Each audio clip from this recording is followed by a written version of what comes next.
আসসালামু আলাইকুম প্রিয় দর্শক, সবাইকে নূরিন কুকওয়ান থেকে আরও একবার স্বাগতম জানাচ্ছি আমার আরও একটি নতুন রেসিপি দেখার জন্য। আজকের রেসিপি কুমড়ো দিয়ে বড়া পিঠা বানাবো। কুমড়ো তো অনেকভাবে খেয়েছেন, একবার এভাবে বড়া পিঠা খেয়ে দেখবেন, আশা করি আপনাদের কাছে অন্যরকম টেস্ট লাগবে। প্রথমে আমি এখানে 2 কাপের মতো কুমড়ো এভাবে কেটে তারপরে সিদ্ধ করে নিয়ে সেঁকে নিয়েছি। সেঁকে নিয়ে একটা কাঁটা চামচের সাহায্যে এভাবে কুমড়োগুলোকে ফিনিশিং করে নেব। কুমড়োগুলো ফিনিশিং করা হয়ে গেছে। এখন আমি দিয়ে দিব 1.5 কাপের মতো আটা,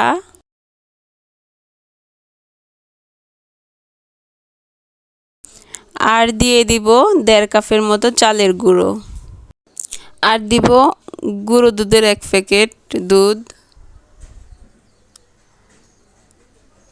সবগুলা দুধ দিয়ে দিব, আর দিব পরিমাণ মতো চিনি দিয়ে দিব, আর দিব লবণ পরিমাণ মতো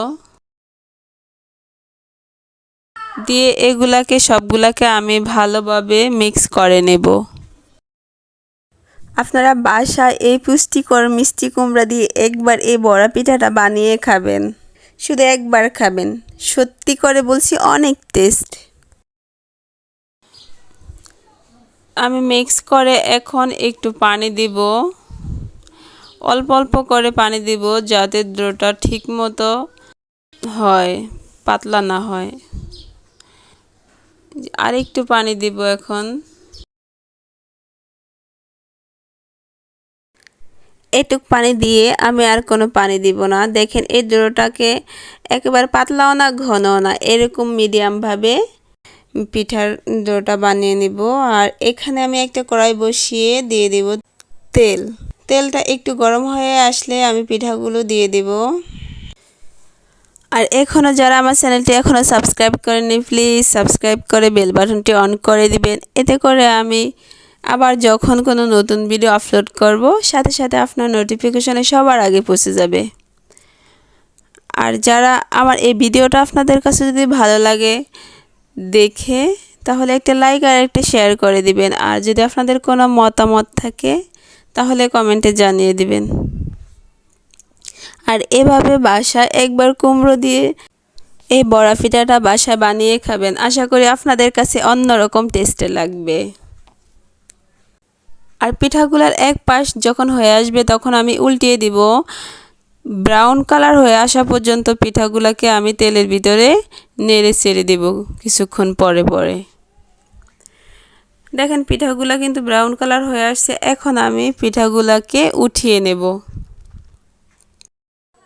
আপনাদের যাদের বেবিরা কোনো সবজি খায় না, কিন্তু এই পিঠার মাধ্যমে তাদেরকে এই পুষ্টিকর মিষ্টি কুমড়ার সবজিটাও কিন্তু তাদেরকে খাওয়ানো যাইতেছে। আমি আরেকবার আপনাদেরকে পিঠাগুলো তেলে দিয়ে দেখাবো। এভাবে আমি সবগুলো পিঠা ভেজে নেব। আমি কারেন্টের চুলাতে এই পিঠাগুলোকে ভাজতেছি। আমার এই চ্যানেলে আরও অনেক ভিডিও আছে, যদি আপনারা ইচ্ছা করেন তাহলে সবগুলো রান্নার ভিডিও দেখে আসতে পারেন।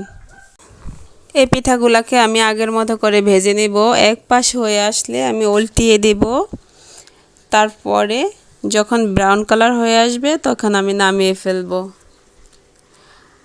আমি আবারও বলতেছি, যারা এখন আমার চ্যানেলটি সাবস্ক্রাইব করেননি প্লিজ সাবস্ক্রাইব করে আর একটা লাইক আর একটা শেয়ার করে দিবেন। আর যদি আপনাদের কোনো মতামত থাকে তাহলে কমেন্টে জানিয়ে দিবেন। আর এভাবে সবচেয়ে পুষ্টিকর কুমড়া মিষ্টি কুমড়ো দিয়ে এভাবে এই বড়া পিঠাগুলা বানিয়ে নেবেন। বাসায় আপনার বেবিকেও খাওয়াতে পারবেন মিষ্টি কুমড়া। এমনিতে ওরা মিষ্টি কুমড়া খায় না, এই পিঠার মাধ্যমে ওদেরকে মিষ্টি কুমড়াটা কিন্তু খাওয়ানো যাবে। দেখেন পিঠাগুলা দেখতে যেমনই সুন্দর হয়েছে মাশাআল্লাহ, খেতেও তেমনই মজা হয়েছে। আর আপনারা আশা করি বাসায় এভাবে বানিয়ে খাবেন। আর আমি এখন বিদায় নিলাম। সবাই আমার এই ভিডিওটা প্রথম থেকে শেষ পর্যন্ত পুরো ভিডিও দেখবেন। আর আমি এখন বিদায় নিলাম। সবাই ভালো থাকবেন। আল্লাহ হাফেজ।